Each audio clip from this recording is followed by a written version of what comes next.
السلام عليكم ورحمة الله وبركاته.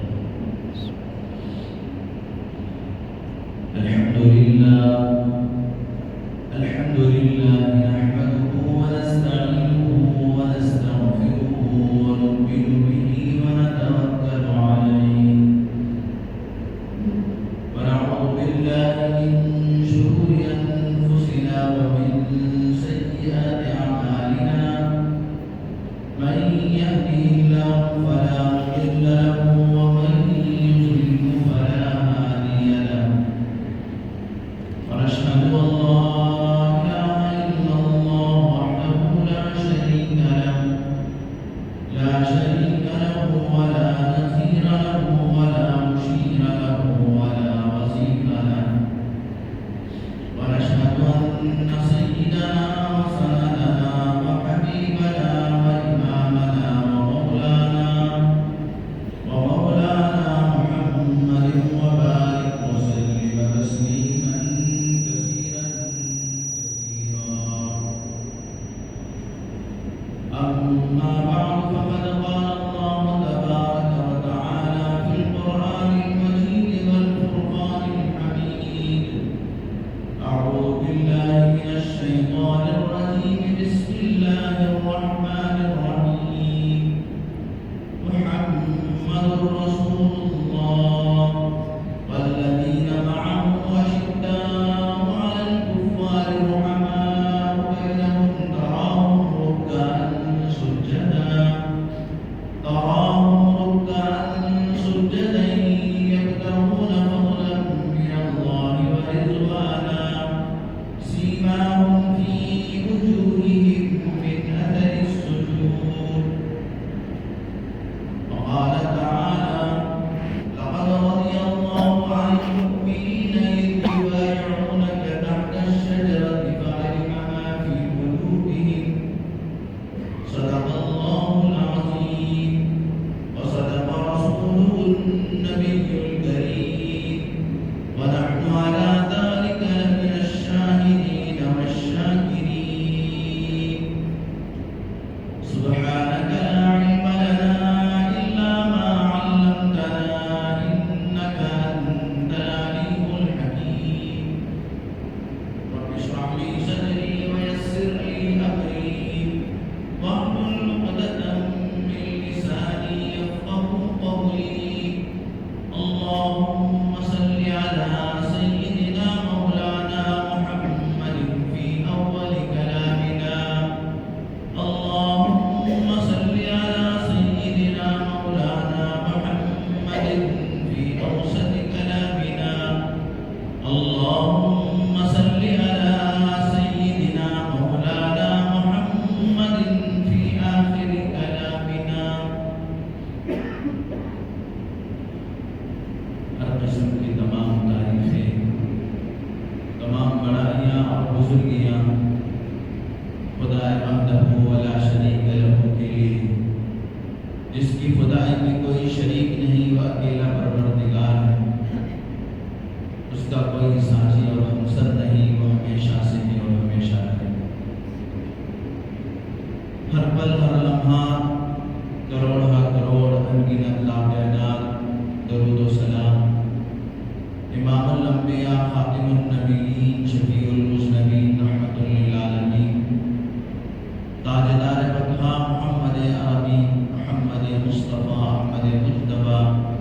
حضرت رسول پاک صلی اللہ علیہ وسلم پر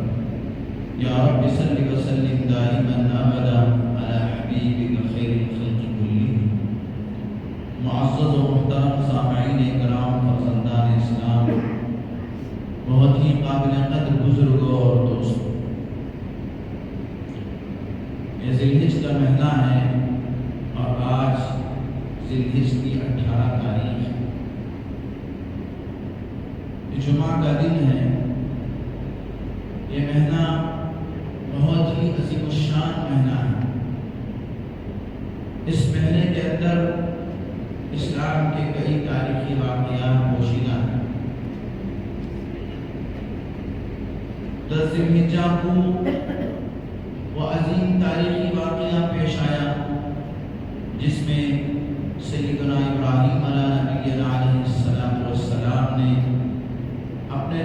جگر نور نظر سیدنا اسماعیل ذبیح اللہ علیہ السلام کی قربانی پیش کی تھی، جس کو اللہ نے اپنی بارگاہ میں شرف قبولیت عطا فرمائی۔ ایام تشریق بھی اسی مہینے کے اندر اور حج کی عظیم عبادت بھی اسی مہینے کے اندر، اور پھر یہ مہینہ اسلامی کیلنڈر کا آخری مہینہ۔ آج کی جو تاریخ ہے 18 تاریخ، یہ بھی اسلام کی عظیم الشان تاریخ ہے۔ اتفاق ہے اس مسال کہ آج 18 تاریخ ہے اور جمعہ کا دن ہے۔ یہی وہ 18 تاریخ اور یہی وہ جمعہ کا دن ہے جس میں شہید مظلوم سیدنا حضرت عثمان غنی رضی اللہ تعالیٰ کی شہادت کا واقعہ پیش آیا۔ سیدنا عثمان غنی رضی اللہ تعالیٰ ایک ایسی اولو العزم اور بہت ہی باصفات شخصیت کہ حضرت عثمان غنی رضی اللہ تعالیٰ کو اللہ کے نبی صلی اللہ علیہ وسلم نے بہت ساری بشارتوں اور ان کے بہت سارے فضائل و مناقب سے اللہ کے نبی صلی اللہ علیہ وسلم نے ان کے بارے میں سنایا۔ یہی وہ حضرت عثمان غنی رضی اللہ تعالیٰ عنہ ہیں جن کو اسلامی تاریخ کے اندر ذی النورین کہا جاتا ہے، اور یہی وہ عثمان غنی رضی اللہ تعالیٰ عنہ ہیں جن کو ذو الہجرتین کہا جاتا ہے۔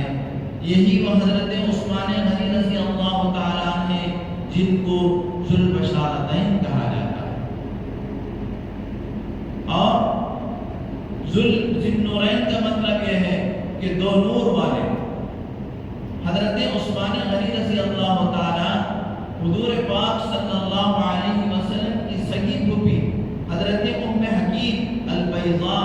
ان کے نواسے ہیں، اور حضرت عثمان غنی رضی اللہ تعالیٰ کا اسلام لانے سے پہلے بھی بڑا مقام و مرتبہ۔ حضرت عثمان غنی رضی اللہ تعالیٰ پہلے اسلام لانے والوں میں سے، حضرت بڑے مردوں میں سیدنا ابو بکر صدیق رضی اللہ تعالیٰ سب سے پہلے ایمان لے کر آئے۔ عورتوں میں حضرت خدیجہ الکبریٰ رضی اللہ تعالیٰ عنہ جو آپ علیہ السلام کی شریک حیات تھی، انہوں نے سب سے پہلے اسلام قبول کیا۔ بچوں میں سیدنا علی المرتضیٰ رضی اللہ تعالیٰ اسلام قبول کیے۔ غلاموں میں حضرت زید رضی اللہ تعالیٰ اسلام قبول کیے۔ تو جس دن حضرت ابو بکر صدیق رضی اللہ تعالیٰ ایمان لے کر آئے، اسی دن حضرت ابو بکر صدیق رضی اللہ تعالیٰ نے اسلام کی دعوت سیدنا عثمان غنی رضی اللہ تعالیٰ کو دی، تو فوراً حضرت عثمان غنی رضی اللہ تعالیٰ آپ کی دعوت کو قبول کر کے امام الانبیاء حضرت محمد رسول اللہ صلی اللہ علیہ وسلم کے دست حق پرست پر ایمان قبول کی۔ حضرت عثمان غنی رضی اللہ تعالیٰ کو اللہ تبارک و تعالیٰ نے بہت ساری خوبیوں سے اور بہت ساری شرافتوں سے نوازا۔ حضرت عثمان غنی رضی اللہ تعالیٰ کو ذی النورین اس لیے کہا جاتا ہے کہ سرکار دو عالم صلی اللہ علیہ وسلم نے اپنی ایک بیٹی حضرت رقیہ رضی اللہ تعالیٰ عنہ کے ساتھ حضرت عثمان کا نکاح فرمایا۔ جب غزوہ بدر کا موقع تھا، اللہ کے نبی صلی اللہ علیہ وسلم اسلام کی سب سے پہلی جنگ جس میں اللہ کے نبی صلی اللہ علیہ وسلم جانے لگے، 313 کا لشکر تھا اور ہزاروں سے مقابلہ تھا۔ یہ اسلام کی سب سے پہلی جنگ تھی، جنگ بدر۔ تو اس جنگ بدر کے موقع پر حضرت رقیہ رضی اللہ تعالیٰ عنہ بیمار تھی۔ اللہ کے نبی صلی اللہ علیہ وسلم نے ان کی تیمارداری اور ان کی بیماری میں ساتھ دینے کے لیے حضرت عثمان غنی رضی اللہ تعالیٰ عنہ سے فرمایا کہ تم یہی رہو، یہ حضرت رقیہ بہت بیمار ہے، ان کی دیکھ بھال کیا کرو، آپ کو اللہ تبارک و تعالیٰ بدر کے شریکوں کا ثواب عطا فرمائے۔ بدر میں جو لوگ شریک ہوں گے ان کا ثواب اللہ تبارک و تعالیٰ آپ کو عطا فرمائے۔ چنانچہ اللہ کے نبی صلی اللہ علیہ وسلم ادھر بدر تشریف لے گئے، ادھر حضرت رقیہ رضی اللہ تعالیٰ عنہ کا انتقال ہو گئے۔ حضرت عثمان غنی رضی اللہ تعالیٰ مدینہ منورہ میں رہ گئے۔ جب اللہ کے نبی صلی اللہ علیہ وسلم غزوہ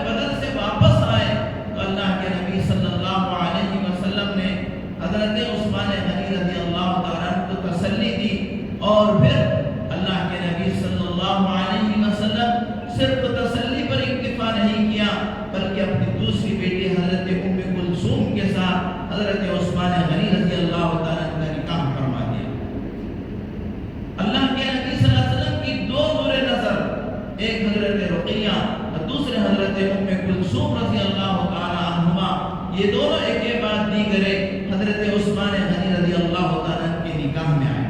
اور یہ بات میں تاریخ میں لکھی گئی ہے، روئے زمین پر اور آسمان کے نیچے حضرت عثمان کے علاوہ یہ فضیلت کسی اور کسی شخص کو حاصل نہیں کہ نبی کی دو بیٹیاں ایک آدمی کے نکاح میں آئیں، ایک کے بعد دیگرے نبی کی دو بیٹیاں کسی ایک آدمی کے نکاح میں آئے ہوں، اور فضیلت صرف اور صرف حضرت عثمان غنی رضی اللہ تعالیٰ کو حاصل۔ چنانچہ حضرت عثمان غنی رضی اللہ تعالیٰ کو ذوالہجرتین کہا جاتا ہے، دو ہجرتیں کرنے والے۔ جب کفار و مشرکین نے مکے کی زمین اسلام لانے والا اللہ کے نبی صلی اللہ علیہ وسلم کے صحابہ پر، اللہ کے نبی صلی اللہ علیہ وسلم پر تنگ کر دیے، مکے میں جینا مشکل کر دیے، تو اللہ کے نبی صلی اللہ علیہ وسلم کی اجازت سے کچھ صحابہ حبشہ کی طرف ہجرت کی۔ یہ اسلام کی سب سے پہلی ہجرت تھی۔ اس ہجرت کرنے والوں میں ماں اہل عیال یعنی اپنے بیوی بچوں کے ساتھ ہجرت کرنے والوں میں حضرت عثمان غنی رضی اللہ تعالیٰ عنہ بھی تھی، کہ وہ سب سے پہلی ہجرت جو مکے سے حبشہ کی طرف ہوئی۔ حبشہ کے اندر ایک نجاشی بادشاہ تھا جو عیسائی تھا، لیکن وہ مسلمانوں کے بارے میں اچھا خیال کرتا تھا۔ اس نے مسلمانوں کو پناہ دی، اور روایتوں میں آتا ہے کہ وہ نجاشی بادشاہ اللہ کے نبی صلی اللہ علیہ وسلم پر ایمان بھی لائے، اور جب اس نجاشی بادشاہ کا انتقال ہوا تو اللہ کے نبی صلی اللہ علیہ وسلم نے اس کی غائبانہ نماز جنازہ بھی پڑھائی۔ الغرب حضرت عثمان غنی رضی اللہ تعالیٰ نے حبشہ ہجرت کی اور وہیں رہے، اور جب اللہ کے نبی صلی اللہ علیہ وسلم مکے سے مدینہ ہجرت کیے تو پھر حضرت عثمان غنی رضی اللہ تعالیٰ حبشہ سے مدینہ ہجرت کرے۔ یہ دو ہجرت کرنے والوں میں حضرت عثمان غنی رضی اللہ تعالیٰ کا نام۔ اسی طریقے سے حضرت عثمان غنی رضی اللہ تعالیٰ کو ذوالبشارتین بھی کہتے ہیں۔ اللہ کے نبی صلی اللہ علیہ وسلم نے اس صحابہ کو دنیا ہی کے اندر جیتے جاگتے ان کو جنت کی بشارت دی کہ وہ جنتی ہیں۔ ابو بکر جنتی ہیں، عمر جنتی ہیں، عثمان جنتی ہیں، علی جنتی ہیں، اور اسی طریقے سے عشرہ مبشرہ 10 صحابہ ایسے ہیں جن کو اللہ کے نبی صلی اللہ علیہ وسلم نے دنیا ہی کے اندر جنت کی بشارت۔ حضرت عبد الرحمن بن عوف، حضرت سعد بن ابی وقاص، حضرت زبیر، حضرت سعید، چنانچہ یہ کل ملا کر 10 صحابہ، اس کے علاوہ بھی اور بھی صحابہ ہیں، لیکن ان 10 صحابہ کو اللہ کے نبی صلی اللہ علیہ وسلم نے ایک مجلس میں جنت کی بشارت سنائے تھے، اس لیے ان کو عشرہ مبشرہ کہا جاتا ہے۔ ورنہ بہت سارے صحابہ اللہ کے نبی صلی اللہ علیہ وسلم کے ایسے ہیں، بلکہ تمام کے تمام صحابہ، اللہ تبارک و تعالیٰ نے تمام کے تمام صحابہ کے بارے میں قرآن مجید میں فرمایا رضی اللہ عنہم ورضوا عنہ، میں ان سے راضی، اللہ ان سے راضی ہے اور وہ اللہ سے راضی ہے۔ جب اللہ ان سے راضی ہو اور وہ اللہ سے راضی ہیں تو پھر وہ جنتی ہونے میں کیا شک ہے؟ تمام صحابہ جنتی ہیں، لیکن کچھ صحابہ کی امتیازی خصوصیت کہ اللہ کے نبی صلی اللہ علیہ وسلم نے ان کو اپنے زبان صادق سے دنیا میں ان کے نام کے ساتھ جنت کی بشارت سنی۔ اس میں ایک حضرت عثمان غنی ایسے ہیں جن کو اللہ کے نبی نے 2 مرتبہ جنت کی بشارت سنائی۔ ایک مرتبہ جب حضرت عثمان غنی رضی اللہ تعالیٰ مدینہ منورہ کے اندر ایک یہودی کا کنواں تھا، بیر روما کے نام سے، بہت میٹھا پانی تھا، لیکن وہ یہودی لوگوں کو پانی بیچتا تھا، فروخت کرتا تھا۔ اب ہر آدمی اس پوزیشن پر نہیں تھا کہ پانی خرید کر پیے، جو غریب بھی تھے اور نادار قسم کے لوگ بھی تھے، یتیم اور بیوہ بھی تھے۔ چنانچہ اللہ کے نبی صلی اللہ علیہ وسلم کو جب معلوم ہوا کہ یہ یہودی یہ پانی بیچ رہا ہے تو اللہ کے نبی صلی اللہ علیہ وسلم نے فرمایا جو اس یہودی سے کنواں خرید کر مسلمانوں کے لیے وقف کر دے میں اس کو جنت کی بشارت دیتا ہوں۔ چنانچہ حضرت عثمان غنی رضی اللہ تعالیٰ جا کر اس یہودی سے کہا کہ یہ کنواں مجھے فروخت کر دے. اس یہودی نے منع کیا کہ میں اس کو فروخت نہیں کر سکتا. لیکن حضرت عثمان غنی رضی اللہ تعالیٰ نے کہا کہ بھائی میں آپ کو اس کی منہ بولی قیمت دوں گا, آپ اسے فروخت کر دو. لیکن وہ آخر میں اس بات پر آمادہ ہو گیا کہ میں آدھا کنواں آپ کو فروخت کر سکتا ہوں, آدھا میں اپنے لیے رکھ لیتا ہوں. اس کی شکل یہ ہوگی کہ ایک دن آپ اس کا پانی استعمال کریں گے, دوسرے دن میں استعمال کروں. آدھا کنواں خریدنے کا کیا مطلب ہوگا, کیا شکل نکلے گی؟ یہی تو شکل نکلے گی کہ ایک دن آپ استعمال کر لو, دوسرے دن میں استعمال کر لوں گا. چنانچہ 20,000 درہم میں حضرت عثمان غنی رضی اللہ تعالیٰ نے کنواں, آدھا کنواں خریدا, اور خرید کر حضرت عثمان غنی رضی اللہ تعالیٰ نے مدینے کے اندر اعلان فرما دیا کہ جس کسی کو پانی مفت میں حاصل کرنا ہے, تیری باری کے دن, یعنی جس دن میرا حق اس کنویں کے اوپر ہوگا, اس دن جا کر اس کنویں سے آپ پانی لیں. چنانچہ مدینے کے سارے ہی لوگ اس دن اس کنویں سے پانی حاصل کر لیتے جس دن حضرت عثمان غنی رضی اللہ تعالیٰ کی باری کا دن ہوتا. اب جب ایک دن پہلے پانی اسٹارٹ کر لیے ہیں تو دوسرے دن پانی کی کیا ضرورت پڑی. چنانچہ وہ یہودی دیکھتا رہ گیا کہ کوئی اس کے پاس پانی فروخت خریدنے کے لیے نہیں آیا. کچھ دن دیکھتا رہا, لیکن جب وہ گھاٹا اور خسارہ محسوس کیا تو حضرت عثمان غنی رضی اللہ تعالیٰ کو بلا کر کہا کہ میں دوسرا آدھا کنواں بھی آپ کو فروخت کرنے کے لیے تیار. چنانچہ 40,000 درہم میں حضرت عثمان غنی رضی اللہ تعالیٰ نے کنواں خریدا اور خرید کر مدینے کے لوگوں کے لیے وقف کر دیا. اس سے مسلمان غیر مسلم سب کیا ہے اس کنویں سے پانی حاصل کرتے رہے, یہاں تک کہ آج بھی وہ کنواں موجود ہے. بیر عثمان کے نام سے کنواں موجود ہے اور مدینے کے لوگ اس کنویں سے آج بھی سیراب ہو. اور اسی طریقے سے حضرت عثمان غنی رضی اللہ تعالیٰ, اللہ تبارک و تعالیٰ نے ان کو بے پناہ دولت عطا فرمائی تھی, لیکن وہ نام کے اعتبار سے دولت مند تھے, لیکن حقیقت کے اعتبار سے وہ ایک درویش تھے. حقیقت کے اعتبار سے وہ ایک درویش قسم انسان تھے. اپنی ذات پہ کوئی خرچ کیا نہیں کرتے تھے, بلکہ جو کچھ کماتے تھے وہ غریبوں, یتیموں اور بیواؤں کے لیے اور اللہ کے بندوں کے لیے اور اللہ کی راہ میں خرچ کرنے کے. آج بھی مدینہ طیبہ میں میری یہ آنکھوں نے کئی مرتبہ دیکھا ہے کہ حضرت عثمان غنی رضی اللہ تعالیٰ کے نام سے بلڈنگیں موجود ہیں, اور اس کا جو کچھ بھی کرایہ آتا ہے وہ وہاں کے بیت المال میں جمع ہوتا ہے, اور رمضان کے موقع پر اور دیگر مواقع پر غریبوں میں, یتیموں میں اور بے سہارا لوگوں میں, حاجت مندوں میں وہ پیسہ تقسیم ہو جاتا ہے. جب بندہ نیت کرتا ہے تو وہ دنیا سے چلا بھی جاتا ہے, لیکن اللہ تبارک و تعالیٰ اس کی نیت کو دیکھتے ہوئے قیامت تک کے لیے اللہ تبارک و تعالیٰ سبیل پیدا کر دیتا ہے, راستے اللہ تبارک و تعالیٰ پیدا کر دیتا ہے کہ اس کے مال سے دنیا فائدہ اٹھاتی رہتی ہے اور دنیا کو فائدہ پہنچتا رہتا ہے. اس کی جیتی جاگتی مثال سیدنا عثمان غنی رضی اللہ تعالیٰ. آج 1450 برس گزر گئے, لیکن حضرت عثمان غنی رضی اللہ تعالیٰ کی سخاوت اور حضرت عثمان غنی رضی اللہ تعالیٰ کا پیسہ جو انہوں نے غریبوں کے لیے, یتیموں کے لیے, بیواؤں کے لیے اور ایسے مظلوموں کے لیے, ان کی نیت جو تھی اللہ تبارک و تعالیٰ برابر اس کو جاری و ساری رکھا. دوسری مرتبہ جب اللہ کے نبی صلی اللہ علیہ وسلم کو غزوہ تبوک میں جانا تھا, اللہ کے نبی صلی اللہ علیہ وسلم اس وقت حالت مدینہ منورہ کی بہت خراب تھی, لوگوں کے پاس پیسہ نہیں تھا. اللہ کے نبی صلی اللہ علیہ وسلم نے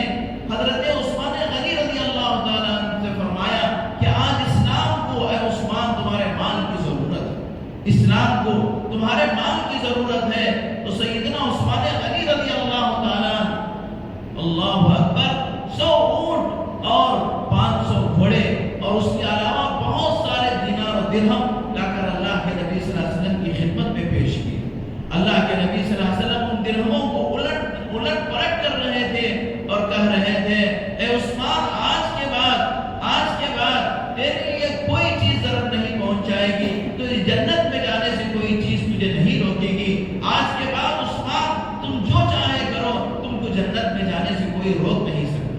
یہ دوسری مرتبہ اللہ کے نبی صلی اللہ علیہ وسلم نے حضرت عثمان غنی رضی اللہ تعالیٰ عنہ کو بشارت دی. اس لیے آپ کا لقب ذو بشارتین ہے، دو بشارتوں والے، دو ہجرتوں والے، دو نور والے حضرت عثمان غنی رضی اللہ تعالیٰ. حضرت عثمان غنی رضی اللہ تعالیٰ کی خلافت کا جو زمانہ ہے وہ 12 سال کا زمانہ ہے. 12 سال حضرت عثمان غنی رضی اللہ تعالیٰ خلیفہ رہے. حضرت عمر فاروق رضی اللہ تعالیٰ کے خلافت کا دور 10 سال کا. جب حضرت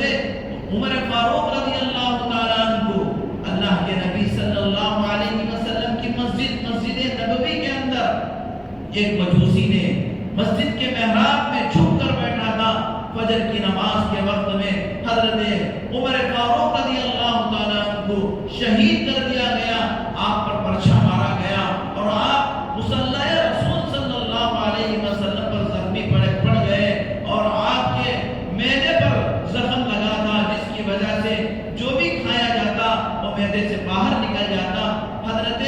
عمر فاروق رضی اللہ تعالیٰ بھی اسی ماہ کی 27 تاریخ کو زخمی ہوئے اور ایک محرم الحرام کو شہید ہو گئے. اور اس وقت حضرت عمر فاروق رضی اللہ تعالیٰ نے 5 یا 10 آدمیوں کی ایک جماعت بنائی کہ اس کے اندر فلاں حضرت علی رضی اللہ تعالیٰ، حضرت عبد الرحمن ابن عوف، حضرت عثمان غنی اور دیگر بڑے بڑے صحابہ. اور حضرت عمر رضی اللہ تعالیٰ نے فرمایا تمہارے آپس کے مشورے سے کسی ایک کو خلیفہ بنا لینا.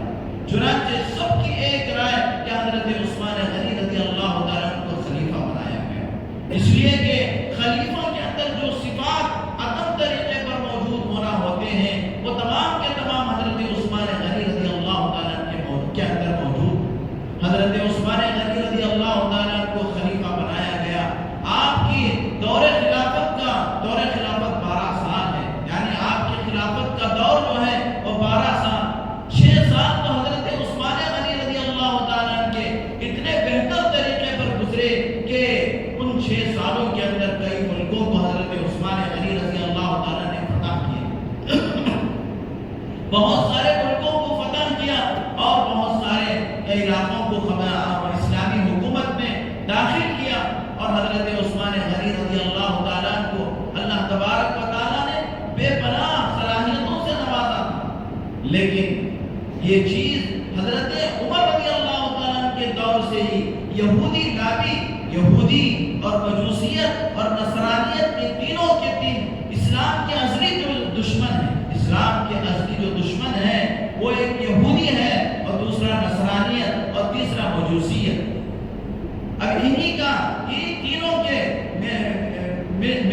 ملایا ہوا یہ مرکب کیا ہے؟ یہ کفر اور شرک ہے. یہودیت اور نصرانیت اور مجوسیت یہ تینوں کے جو ہیں اسی وقت سے اسلام کے خلاف سازشیں کر رہے ہیں. اللہ کے رسول صلی اللہ علیہ وسلم کے زمانے میں تو وہ کامیاب نہیں ہو سکے. حضرت صدیق اکبر رضی اللہ تعالیٰ کے زمانے میں بھی وہ کامیاب نہیں ہو سکے. لیکن حضرت عمر فاروق رضی اللہ تعالیٰ کی شہادت بھی انہی لوگوں کی سازشوں کا نتیجہ ہے اور انہی کے لوگوں نے حضرت عمر فاروق رضی اللہ تعالیٰ کو شہید کیا. اور اس کے بعد حضرت عثمان غنی رضی اللہ تعالیٰ کے دور میں یہ لوگ پوری ترکیبیں اور پورے پلاننگ بناتے رہے، یہاں تک کہ حضرت عثمان غنی رضی اللہ تعالیٰ کے خلاف سازشیں شروع کر دیے. حضرت عثمان غنی رضی اللہ تعالیٰ کو کہنے لگے کہ تم خائن ہو، یعنی حکومت کے معاملے میں تم خیانت کرنے والے ہو، اور تم کیا ہے حکومت کے خزانے میں تم حکومت کے خزانے میں ہیر پھیر کرنے والے خائن ہو اور اقربا پرور ہو اور فلاں ہو بیجا الزامات حضرت عثمان غنی رضی اللہ تعالیٰ پر آئے. چنانچہ حضرت عثمان غنی رضی اللہ تعالیٰ نے کہا اے لوگوں میں کیسے خائن ہو سکتا ہوں جبکہ میں نے اپنے مال سے اسلام کے لیے، مسلمانوں کے لیے ایسی قربانیاں دی ہیں کہ میں نے تو اپنے مال کو دریا کی طرح بہایا ہے، تو میں پھر کیسے حکومت کے مال میں اور خلافت کے مال میں خائن ہو سکتا ہوں؟ اور میں اس لیے کہ تم میرے قتل کے در پر ہو، تم میرے قتل کے در پہ ہو. اگر کسی آدمی کو اسلام کے اندر قتل کرنا ہوتا ہے تو 3 وجوہات کی وجہ سے اس کا قتل جائز ہوتا ہے. اسلام کے اندر اگر کسی کو قتل کرنا ہے تو 3 وجوہات کی وجہ سے اسے قتل کرنا جائز ہے۔ ایک یہ کہ آدمی مرتد ہو جائے، اسلام سے پھر جائے، تو اللہ تبارک و تعالیٰ نے قرآن میں اس کی سزا جو سنایا ہے کہ اس کی گردن اڑا دی جائے۔ جو آدمی اسلام لانے کے بعد اسلام سے پھر جائے اور اسلام مرتد ہو جائے، اس کی سزا اس کی گردن اڑا دی جائے۔ میں الحمدللہ اسلام پر قائم ہوں اور اللہ کے نبی صلی اللہ علیہ وسلم کی اطاعت و فرمانبرداری میں ذرا برابر بھی نافرمانی کرنے والا نہیں ہوں، اور اللہ کے نبی نے میرے لیے جنت کی بشارتیں سنائی۔ اور دوسری وجہ کہ اسلام کے اندر اس آدمی کو قتل کیا جاتا ہے جس نے کسی کو جان بوجھ کر قتل کیا ہو، جس نے کسی کو جان بوجھ کر قتل کیا ہو، اس کو قصاص کے طور پر قتل کیا جاتا ہے۔ اور تیسرے کہ کوئی شادی شدہ مرد زنا کر لے اور اس زنا پر اس کے بعد اس کے زنا پر 4 گواہ موجود ہو، تو پھر اس کو پتھروں سے مار مار کر اسے ختم کر دیا جاتا ہے، اسے کیا ہے پتھروں سے مار کر ختم کر دیا جاتا ہے۔ اسلام کے اندر ان 3 چیزوں کے علاوہ کسی اور کو قتل کرنا جائز نہیں۔ ایک تو جو مرتد ہو جائے اس کو، اور دوسرا وہ آدمی جو کیا ہے قصاص کے طور پر کسی کو جان بوجھ کر قتل کر دیا، تیسرا وہ شادی شدہ مرد جو کیا ہے زنا کے اندر مبتلا ہو جائے، اس کو رجم جمار کیا جاتا ہے، پتھروں سے مار کر اسے ختم کر دیا جاتا ہے۔ اس کے علاوہ کسی کو کیا ہے قتل نہیں کیا جاتا۔ ان تینوں چیزوں میں سے کوئی ایک بھی میرے اندر نہیں ہے، پھر تم مجھے کیسے قتل کرو گے؟ مجھے کیوں قتل کرو گے؟ مجھے کیوں تم مارو گے؟ لیکن یہ لوگ آپ کے در پہ تھے۔ حضرت عثمان غنی رضی اللہ تعالیٰ نے پورے طور پر ان کو اطمینان دلایا کہ جو الزامات تم مجھے لگا رہے ہیں اس میں سے کوئی بھی چیز میرے اندر نہیں ہے، لیکن یہ جو یہودی اور نصرانی،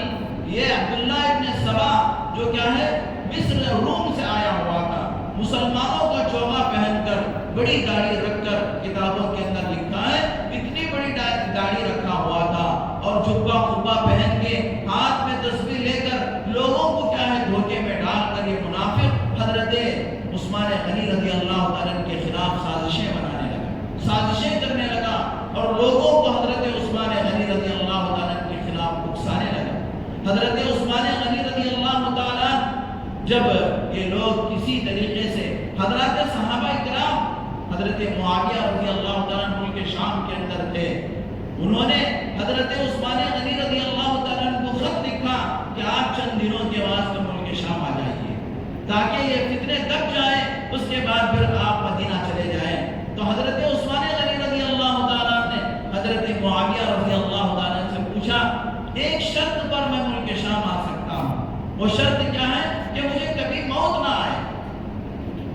تو حضرت معاویہ رضی اللہ تعالیٰ نے کہا یہ کیسے ہو سکتا ہے؟ تو پھر حضرت عثمان غنی رضی اللہ تعالیٰ نے فرمایا، میں اللہ کے نبی صلی اللہ علیہ وسلم کے شہر کو چھوڑ کر کہیں مرنا نہیں چاہتا، میں اللہ کے نبی کے شہر میں اور اللہ کے نبی صلی اللہ علیہ وسلم کے خدموں میں مرنے کی میری خواہش ہے۔ اگر آپ اس بات کی گارنٹی دیں کہ مجھے موت نہیں آئے گی تو پھر میں ملک شام آؤں گا، میں اللہ کے نبی کا شہر چھوڑ کر نہیں آؤں گا۔ چنانچہ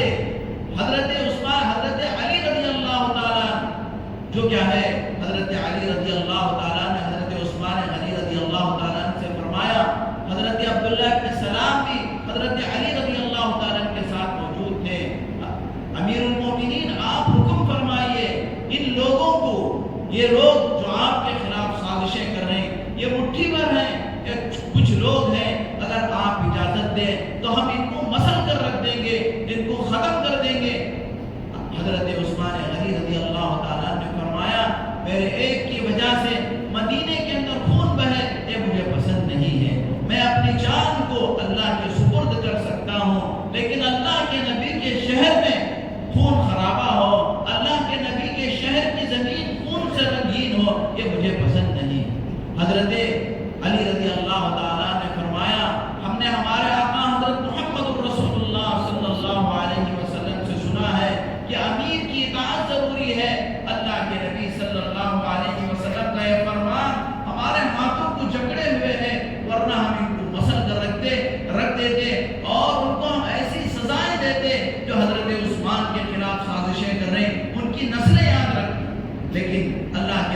صلی اللہ علیہ وسلم کا ایک طرف فرمان ہے کہ امیر کی اطاعت کرے، اور دوسری طرف حضرت عثمان فرما رہے کہ میری وجہ سے کسی کا قتل نہ ہو، کسی کے اللہ کے نبی صلی اللہ علیہ وسلم کی زمین خون سے رنگین نہ ہو۔ چنانچہ حضرت حسن، حضرت حسین، حضرت عثمان غنی رضی اللہ تعالیٰ کے گھر کا پہرا دے رہے تھے۔ حضرت علی رضی اللہ تعالیٰ پانی پہنچانے کی کوشش کر رہے ہیں، لیکن دشمن حضرت علی رضی اللہ تعالیٰ کے مٹکے پہ ڈنڈا مار کر اس مٹکے کو توڑ دیتے ہیں۔ 40 دن تک وہ عثمان غنی جس نے ویر روما کو خرید کر مسلمانوں کے لیے آزاد کیا، اس کا پانی عام کر دیا، مدینے کے لوگ اس سے سیراب ہوتے رہے اور آج تک ہوتے رہے ہیں۔ حضرت عثمان سے آدمی پر حضرت عثمان غنی پر پانی بند کر دیا، کھانا بند کر دیا۔ 40 دن تک حضرت عثمان غنی رضی اللہ تعالیٰ کے گھر کا محاصرہ کر رکھے۔ حضرت عثمان غنی رضی اللہ تعالیٰ نے ایک مرتبہ گھر کی چھت پر کھڑے ہو کر ان لوگوں سے مخاطب ہو کر کہے، اے لوگوں سنو، کیا میں وہی عثمان نہیں جس کو اللہ کے نبی نے جنت کی بشارت دی ہے؟ اے لوگوں کیا میں وہی عثمان غنی نہیں جو مدینے کے لوگوں کو پانی کی ضرورت پڑی تو میں نے بئر روما کو خرید کر آزاد لوگوں کے لیے وقف کیا؟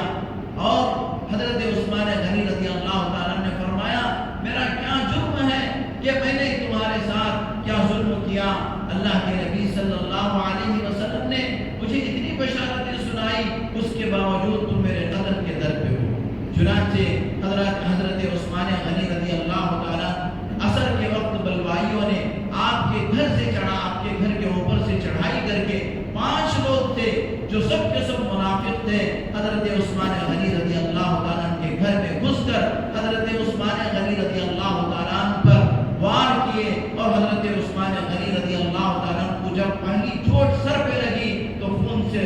سر سے خون کا فوارہ نکلا، اور حضرت عثمان غنی رضی اللہ تعالیٰ کے خون کے جو چھینٹے قرآن مجید اس وقت حضرت عثمان غنی رضی اللہ تعالیٰ پڑھ رہے تھے، قرآن کے عاشق تھے حضرت عثمان غنی رضی اللہ تعالیٰ۔ جب حضرت عثمان غنی رضی اللہ تعالیٰ کو شہید کیا گیا تو ان آخری لمحات میں بھی حضرت عثمان غنی رضی اللہ تعالیٰ اس وقت تقریباً 39 دنوں میں 40 قرآن ختم کیے ہوئے تھے اور 41واں قرآن شروع کیے ہوئے تھے۔ پہلے پارے کا آخری صفحہ تھا، حضرت عثمان غنی رضی اللہ تعالیٰ کے سر پہ چوٹ لگتی ہے، خون کا فوارہ نکلتا ہے، اور وہ خون کے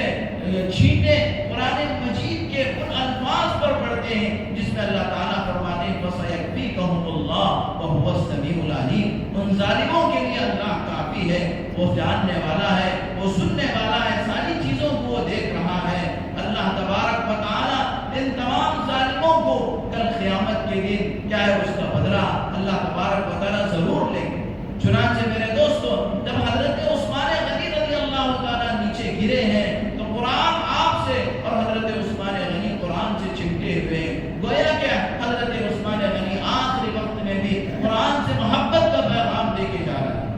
چنانچہ حضرت عثمان غنی رضی اللہ تعالیٰ کی مظلومانہ شہادت میرے دوستو اس بات کی طرف ہمیں دعوت دیتی ہے کہ چاہے جو بھی ہو جائے حق کا دامن نہیں چھوڑنا، اللہ اور اللہ کے رسول صلی اللہ علیہ وسلم کی اطاعت و فرمانبرداری سے گریز نہیں کرنا۔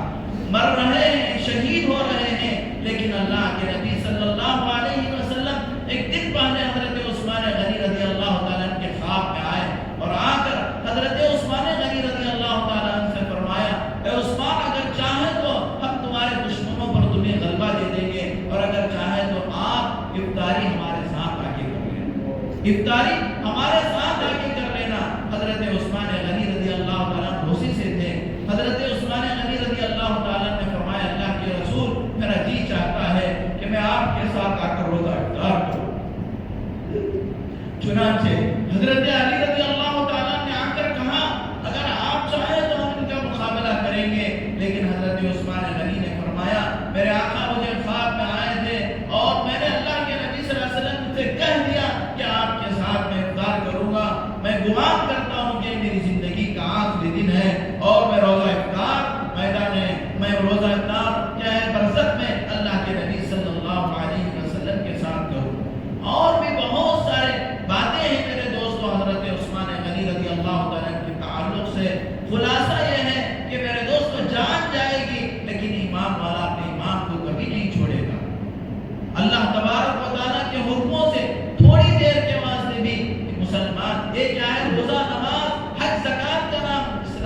پورے کا پورا اسلام نہیں، وہ تو عبادات کا ایک شعبہ ہے، بلکہ میرے دوستو اصل اسلام کیا ہے؟ یہ پورے طور پر ایمان میں جمنا ہے، ہر حال میں اللہ کے حکم کو ماننا ہے، اللہ کے نبی کے طریقے پہ چلنا ہے۔ دنیا کے بہت سارے ایسی چیزیں جو ہم خود راہ حق سے ہٹانے کی کوشش کریں گے، لیکن ہم ان کا مقابلہ کر کے اللہ کے دین پر جمنا ہے، اپنے ایمان کو بچانا ہے اور آخرت کو سنوارنا ہے۔ اصل چیز تو آخرت ہے، یہ دنیا ختم ہونے والی ہے، یہ آنکھ بند ہوگی تو پھر آخرت کی آنکھ کھلے گی جو کبھی بند نہیں ہوگی۔ یہ عارضی آنکھیں ہیں، یہ عارضی دنیا ہے، یہ عارضی دنیا کی چیزیں ہیں، لیکن اس کے بعد جو زندگی آئے گی وہ ہمیشہ کی